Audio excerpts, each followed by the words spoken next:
उत्तराखंड के महत्वपूर्ण प्रश्नों की जो श्रृंखला हमने चलाई है उत्तराखंड के परीक्षाओं के दृष्टिकोण से, उसका अगला प्रश्न पत्र है। और बाकी जो हमारी टेस्ट सीरीज है उसका भी प्रश्न पत्र आज पड़ जाएगा। कल किसी टेक्निकल कारण से हम उसे डाल नहीं पाए थे, अन्यथा वो सैटरडे की शाम को पड़ जाना था, तो कुछ दिक्कत आ गई थी 24 घंटे उसमें आपका, इस वजह से वो पेपर पढ़ नहीं पाया। आज पड़ जाएगा। अभी हम एक आध घंटे के अंदर जो हमारा एसएस स्टडी जो हमारा ऐप है उसमें जो हमारी पेड टेस्ट सीरीज है उसका अगला प्रश्न पत्र पड़ जाएगा। अगर आप लोगों को खरीदना है तो एसएस स्टडी का जो आपका हमारा ऐप है उसे आप प्ले स्टोर से डाउनलोड कर लें और उसके बाद आप वहां जाकर के मात्र 150 रुपये में पूरी टेस्ट सीरीज खरीद सकते हैं, जिसमें आपके 20+ आपके आरओ के क्वेश्चन पेपर पढ़ने हैं। 150 नंबर के हैं। आपने पहला पेपर बहुत सारे बच्चों ने कर लिया होगा, जिन्होंने ज्वाइन कर लिया है उनका तो ठीक ही है, जो जिन्होंने नहीं करा है वो अगर ज्वाइन कर रहे हैं तो वो भी कर सकते हैं। बाकी जहां तक एकाध प्रश्नों को लेकर के कोई कंफ्यूजन है वो आप हमें कमेंट्स में डाल दीजिएगा, मैं उसको सॉल्व करा दूंगा। क्या दिक्कत है, क्योंकि देखो 150 क्वेश्चनों में कई बार ऐसा होता है टाइपिंग के कारण या कई अन्य इशू के कारण आपका चीजें हो जाती हैं, इसीलिए वो बहुत बड़ी बात नहीं है कि आपके क्या एक आध क्वेश्चनों में कहीं दिक्कत हो जाए तो, क्योंकि इतनी लंबी टेस्ट सीरीज के लिए प्रश्नों का चयन करना, सटीक प्रश्नों का चयन करना और उनको बिल्कुल आपका कंटिन्यूअस बनाए रखना, ये थोड़ा कठिन कार्य होता है, इतना आसान नहीं है। क्योंकि बाहर से कमेंट करना बहुत आसान है, आप अगर 10 दिन तक केवल आप 20-20 नंबर के आपसे कहा जाए क्वेश्चन बनाओ तो आपको पता चल जाएगा कि तीसरे चौथे दिन आपको केवल 20 नंबर का क्वेश्चन पेपर बनाने में क्वेश्चन चूज करना मुश्किल हो जाएगा, क्वेश्चन की फॉर्मेटिंग करना मुश्किल हो जाएगा, तो इतना आसान होता नहीं है। इसीलिए आप केवल छिद्रान्वेषी ना बने, क्योंकि अगर कहीं पर कोई गलती हो जाती है तो हम उसे तुरंत स्वीकार करते हैं और उसे उठा लेते हैं, क्योंकि वो बच्चों के हित से जुड़ा होता है, छात्र के भविष्य से जुड़ा हुआ क्वेश्चन होता है। इसीलिए हम उस पर ये नहीं कहते कि हमने आपका इस वजह से बताया, उसके पीछे हम फालतू के तर्क नहीं देते, कुतर्क नहीं देते हैं, बल्कि उस बात को एक्सेप्ट करते हैं कई वजहों से। कई बार हमारे पढ़ने के स्रोत आपके ठीक नहीं होते हैं, उन्हीं से गलतियां आ जाती हैं, या कई बार टाइपिंग को लेकर के मिस्टेक हो जाती है, या कई बार हमें खुद बनाते समय कंफ्यूजन हो जाता है, तो ये इक्का दुक्का होता है, कभी कभार हो जाता है, तो ये बहुत बड़ा इश्यू नहीं है। अगर किसी के साथ ऐसा होता है कभी भी आपको, तो आप हमें कमेंट पर जरूर बता दीजिए कि सर ये आपका कुछ प्रॉब्लम है, एक बार आप देख लीजिए, क्योंकि आप ऑथेंटिक स्रोत से पढ़े पहली बात। क्योंकि हर क्वेश्चन पर अगर आप प्रश्न चिन्ह लगाओगे और अपने हिसाब से मानना शुरू कर दोगे तो वो ठीक नहीं है, बल्कि जो जेन्युइन गलत है, जैसे पिछले वाले क्वेश्चन में तीलो रौतेली पुरस्कार वाला गलत हो गया था। एक्चुअल में जिस स्रोत से मैंने पढ़ा था, जिस पत्रिका से, वहां 13 ही दिया हुआ था, इसीलिए मेरे को मिस्टेक हो गई, क्योंकि मैंने उस चीज को आपका कहीं क्रॉस चेक नहीं करा और सीधे ही आपका वीडियो में डाल दिया वो क्वेश्चन, इस वजह से। तो बाद में मैंने उसमें स्वीकार कर लिया था कि इसमें तीलू रौतेली जो पुरस्कार है वो आपका इतना। अब एक बच्चा लिख रहा है कि, या 2-3 मैंने कमेंट से देखे कि सर विधानसभा की सीटें तो 31 थी राज्य गठन से पूर्व। राज्य गठन से पूर्व उत्तर प्रदेश में विधानसभा की सीटें केवल 22 ही थी, 9 विधान परिषद की थी, विधानसभा की नहीं। आप पढ़िए उसको सही तरीके से। राज्य गठन के बाद 30 सीटें बनी, अंतरिम सरकार में 30 सदस्यीय विधानसभा थी, एक क्योंकि एमएलसी की सीट खत्म हो गई थी। अन्यथा राज्य गठन से पूर्व उत्तर प्रदेश में जो उत्तराखंड से आपके विधायक जाते थे विधानसभा में, वो 22 विधायक जाते थे। तो इस तरीके से आप हर चीज में वो मत कीजिए, वो बिल्कुल सही आंसर है, आप उसको लेकर के ज्यादा जो आपके तीलू रौतेली वाला है, तो मैंने उसमें कमेंट पर ही लिख दिया था कि तीलू रौतेली पुरस्कार वाला क्वेश्चन गलत हो गया है, किसी ऑथेंटिक स्रोत से वो चीज हमें मिली नहीं है। क्योंकि देखो हमें भी कई बार क्रॉस चेक करने का आपका समय नहीं मिल पाता है, क्योंकि रोज का हमारा शेड्यूल होता है, प्रश्नों को सिलेक्ट करना होता है। बहुत सारे बच्चे बोलते हैं कि सर 100 बना दो, अब 100 में गलतियां बढ़ जाएंगी, क्योंकि क्वेश्चनों का लेवल गिर जाएगा, उसकी क्वालिटी गिर जाएगी, तो कोई फायदा है नहीं। इसीलिए क्या हम उतने ही क्वेश्चन रखने की कोशिश करते हैं जितने क्या हो, सटीक हो, आपके उपयोग के योग्य हो, परीक्षाओं में पूछे जाने योग्य हो, जिससे आपको सिलेबस समझ में आ सके, इस तरीके के क्वेश्चन रखते हैं। इसीलिए क्वेश्चनों का एक स्टैंडर्ड बनाए रखना बहुत जरूरी होता है। बाकी उत्तराखंड में बहुत सारी चीजें ऑथेंटिक नहीं है, क्योंकि उत्तराखंड के विषय में आपका ऐतिहासिक चीजें या बहुत सारी चीजें ऐसी हैं जो अभी भी प्रकाशकों ने सुधारी नहीं है। वो पिछले किसी जिले में थी, आज भी उन्हें उसी जिले में दिखा रहा है, जबकि जिला नया गठित होकर के नई जगह पर चला गया। तो वो सारी चीजें ऑथेंटिक नहीं है। या क्षेत्रफल को लेकर के बहुत सारी दिक्कतें हैं, वनों के क्षेत्रफल को लेकर के दिक्कत है, वो किताबों में भी वैसी दी हुई है, तो उसमें आपका चीजें कई बार गलत हो जाती है, तो उसमें बहुत बड़ा विवाद करने की वजह आप उस बात को समझने का प्रयास करें, क्योंकि हमारे पास भी आपके स्रोतों को या क्रॉस चेक करने के हम भी लिमिटेड ही स्रोत यूज करते हैं, क्योंकि बहुत सारे स्रोतों को पढ़ने का ना तो समय होता है और ना ही इतना आपका बहुत सारे स्रोतों से पढ़ करके हम कंफ्यूजन पैदा करना चाहते हैं, इसीलिए। बाकी ऐसा है कि एक आध क्वेश्चन को लेकर के कहीं दिक्कत आती है तो आप कमेंट करिए निसंकोच, हम उस पर जरूर प्रयास करेंगे, लेकिन अपनी जानकारी को दुरुस्त करने के बाद कि क्या मैं इस पे कमेंट कर रहा हूं ये मैंने सही जगह से पढ़ा है, ऐसा नहीं कि आप खुद गलत पढ़ रहे हैं और प्रश्न पर क्वेश्चन मार्क लगा रहे हैं, तो वो ठीक नहीं है। तो इसका अगला प्रश्न पत्र जो है ये हमारा सामान्य अध्ययन का है। इसमें हमने महत्वपूर्ण आपके जो सामान्य अध्ययन से जुड़े हुए क्वेश्चन है उनको डाला है। तो इसमें भारत का स्वदेशी पेमेंट कार्ड रुपे किसके द्वारा विकसित किया गया है? रुपे कार्ड। रुपे आपका क्या है? पेमेंट कार्ड है एक्चुअल में, जिसे आप क्या बोलते हो? एटीएम कार्ड भी बोलते हो व्यावहारिक भाषा में, एटीएम कार्ड। एक्चुअल में ये डेबिट और क्रेडिट कार्ड है, मतलब डेबिट कार्ड के रूप में ज्यादा यूज होता है, आजकल इसमें क्रेडिट की सुविधा भी मिलने लग गई है, तो इसे हम पेमेंट कार्ड बोलते हैं। तो पहले तो हम किसका करते थे?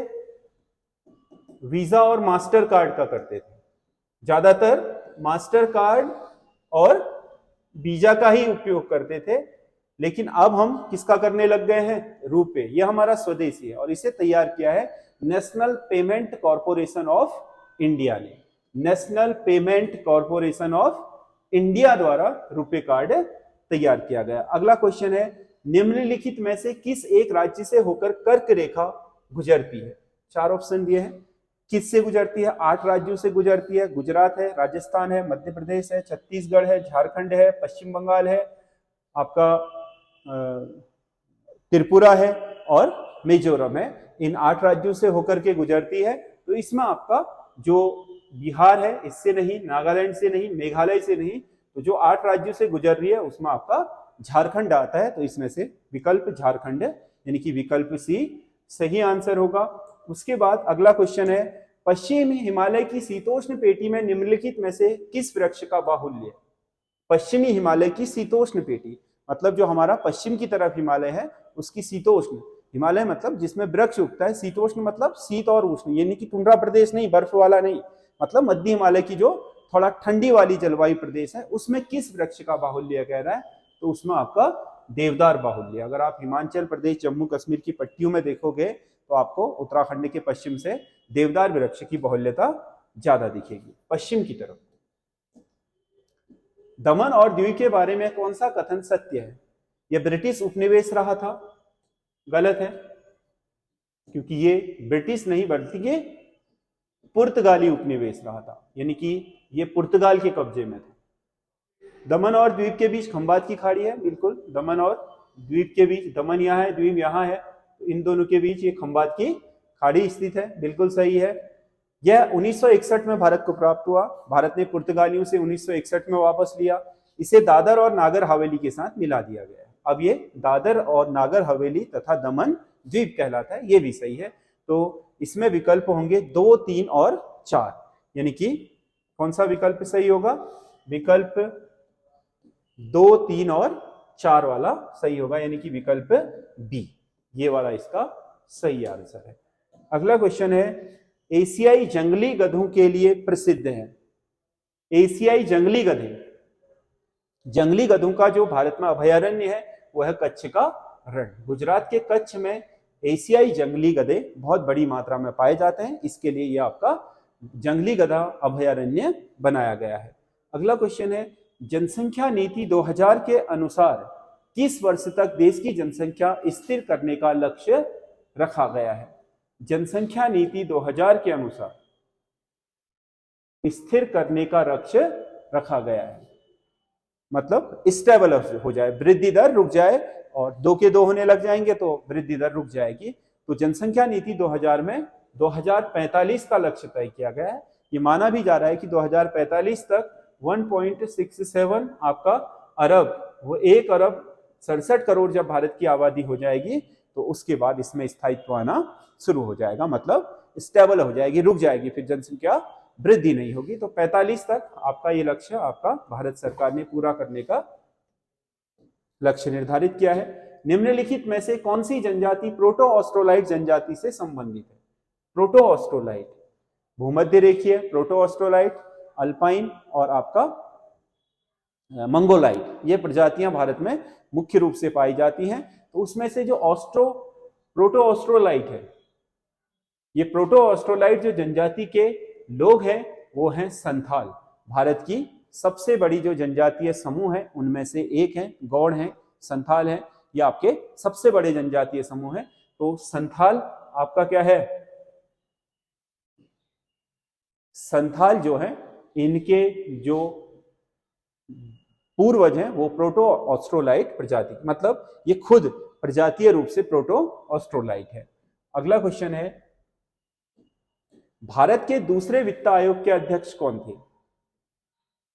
वित्त आयोग, भारत में जो पहला वित्त आयोग बना था वो केसी नियोगी की अध्यक्षता में बना था, और दूसरा वित्त आयोग बना था के संथानम की अध्यक्षता में। दूसरे वित्त आयोग के अध्यक्ष थे के संथानम। अगला क्वेश्चन है, कपास उत्पादन में भारत में प्रथम स्थान पर कौन सा राज्य है? कपास उत्पादन में पहले स्थान पर कौन सा राज्य है? गुजरात। कपास जो आपका भारत का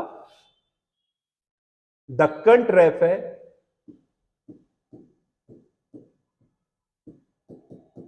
इसे बोलते हैं रैगूर मिट्टी क्षेत्र, यानी कि कपास की काली मिट्टी का क्षेत्र। तो इसमें सबसे ज्यादा जो कपास का उत्पादन हो रहा है वो हो रहा है गुजरात में। महाराष्ट्र है, कर्नाटक है, मध्य प्रदेश भी कुछ क्षेत्र है, इसमें आपका कपास की खेती की जाती है। हवा की गति और शक्ति मापने का के लिए प्रयोग किया जाता है। हवा की गति और उसकी जो शक्ति है उसे मापने के लिए किस मीटर का प्रयोग किया जाता है? अल्टीमीटर का प्रयोग किया जाता है। अल्टीमीटर। ध्वनि का वह गुण जिसके कारण हम अलग अलग लोगों की आवाज को पहचानते हैं। मतलब जैसे आपको पता चल जाता है ना, ये अमिताभ बच्चन की आवाज है, या ये मेरे पिताजी की आवाज है, वो फलाने दोस्त की आवाज है। उसकी वो सामने नहीं भी होगा और वो कहीं पर बोल रहा होगा तो आवाज से आप पता लगा लेते हो कि हाँ ये फलाना व्यक्ति है।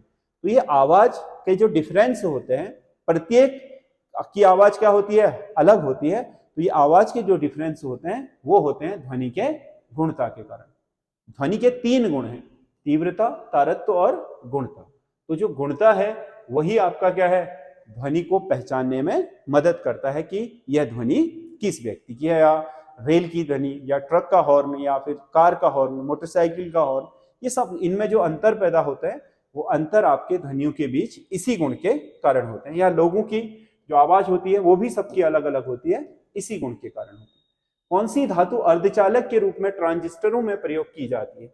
सेमीकंडक्टर। इनमें से कौन है सेमीकंडक्टर? जर्मेनियम। जो ट्रांजिस्टर होते हैं उनमें आपका जर्मेनियम का ही प्रयोग किया जाता है। लेड भी है, ठीक है, सिलिकॉन भी है, लेकिन यहां पर किसका आ रहा है?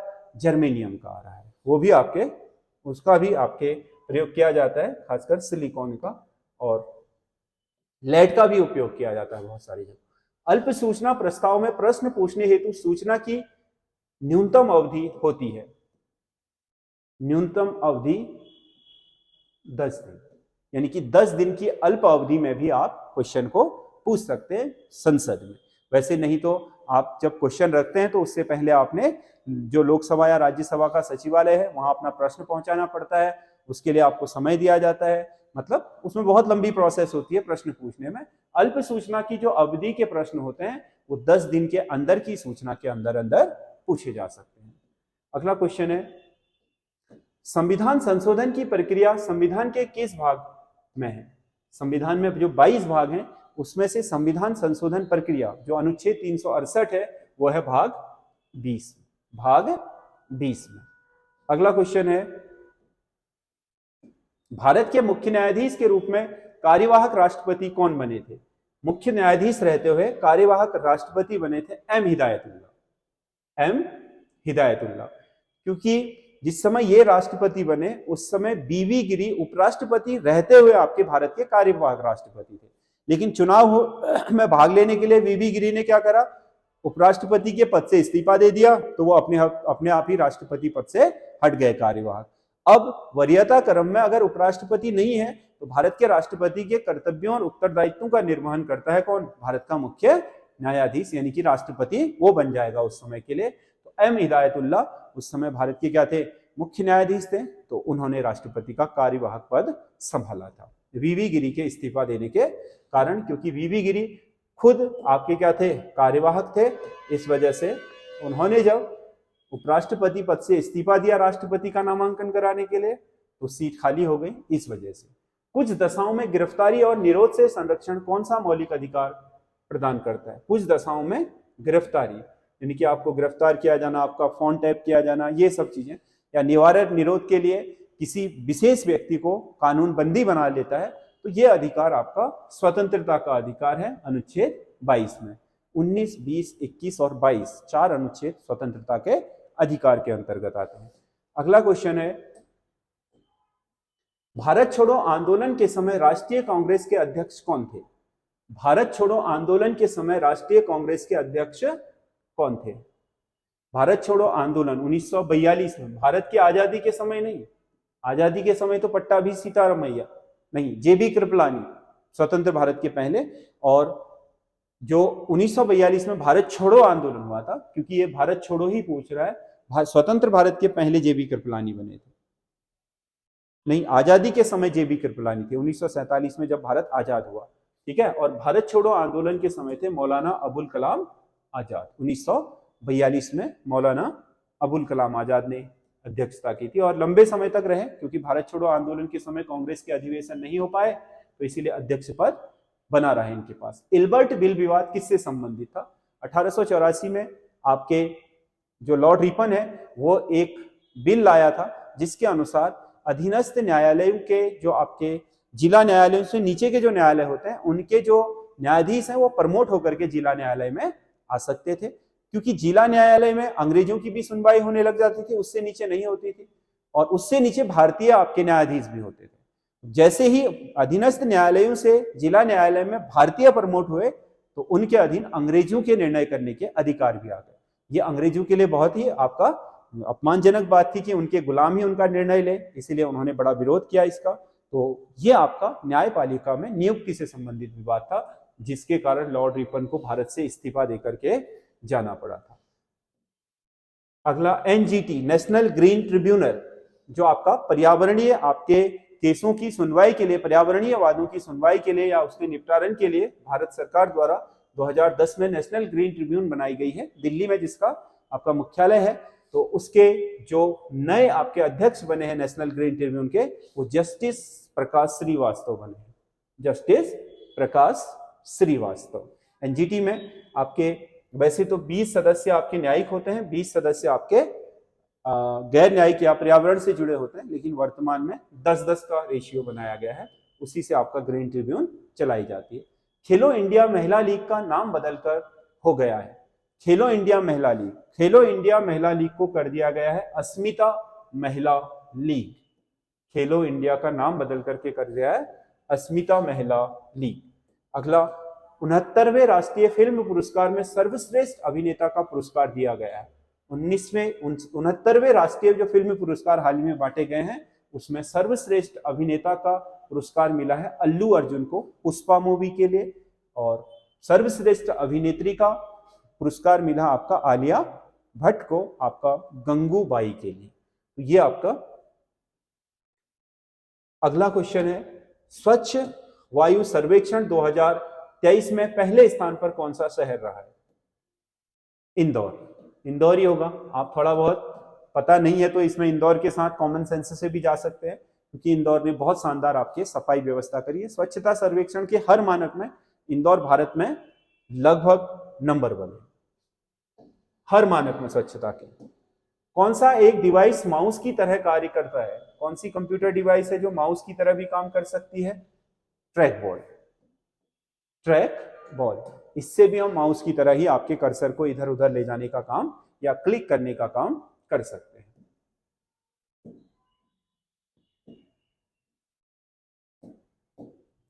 पहला कंप्यूटर प्रोग्राम किसने लिखा था? Charles Babbage, Ada Lovelace, Bernoullian. Ada Lovelace, पहला कंप्यूटर प्रोग्राम इस दुनिया का एडा लवलेस ने लिखा था। अगला क्वेश्चन है, कंप्यूटर में क्लॉक दर क्या होती है? कंप्यूटर की क्लॉक दर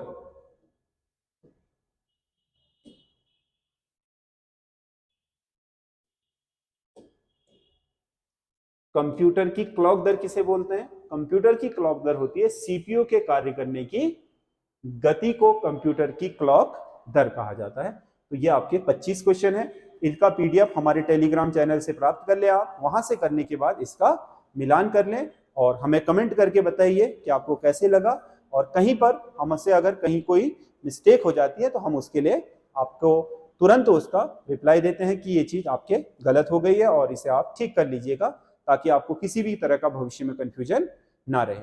बाकी हमारी जो टेस्ट सीरीज पेड है उसे अगर आप खरीदना चाहते हैं मात्र 150 रुपए में, तो वो आपका हमारा जो एसएस स्टडी ऐप है वहां से प्राप्त कर सकते हैं। इस वीडियो के डिस्क्रिप्शन में उसका लिंक दिया हुआ है, लिंक से जाकर के ऐप डाउनलोड कर लें। और कोई भी टेक्निकल इशू हो तो आप हमें मेरे नंबर पर, जो वहां नंबर दिया हुआ है या जो आपका टेक्नीशियन का जो नंबर दिया हुआ है उस पर आप कॉल करके उसे सॉल्व कर सकते हैं। क्योंकि बहुत सारे बच्चों का आपका ज्वाइन इस वजह से नहीं हो रहा है क्योंकि उसमें सेटिंग में जाकर के कुछ ऑन करने को कह रहा है लेकिन बच्चे जा नहीं रहे उसकी वजह से, या आपका कुछ आपके अकाउंट्स को लेकर के आपके कुछ सिक्योरिटी प्रॉब्लम की वजह से कह रहा है, तो आपका उस वजह से भी आपके वो हमारी तरफ से होता है, हम उसे ऑन कर देते हैं तो फिर आप उसमें जो ब्लॉक दिखाता है आपका वो खुल जाता है। तो बहुत ज़्यादा इश्यू है नहीं, आप उसे कर सकते हैं। तो आप सीधे सेटिंग में जाकर के, अगर आपसे मांग रहा है तो आप सेटिंग में जो ऑन करने के लिए कह रहा है कर लीजिए। बाकी सिक्योर है क्योंकि जो हमारा ऐप है वो क्लास प्लस के द्वारा संचालित हो रहा है, और क्लास प्लस आपको पता है देश का जाना माना आपका प्लेटफॉर्म है ऑनलाइन एजुकेशन ऐप बनाने के मामले में। तो सिक्योरिटी के मामले में वो कोई समझौता करता नहीं है, तो उसी से उसने ही हमारा ऐप भी बनाया है। केवल नाम और हम उसके जो संचालन करता है वो हमें, बाकी सारी उसकी सिक्योरिटी वगैरह आपका क्लास प्लस ही देखता है। तो सिक्योरिटी को लेकर के आप बहुत ज्यादा फिक्र ना करें, निश्चिंत रहें उसको लेकर के। आप जा करके उसमें जो चीजें कहने के लिए करने के लिए कह रहा है वो कर सकते हैं। पेमेंट से संबंधित भी आपको कोई इश्यू नहीं आएंगे।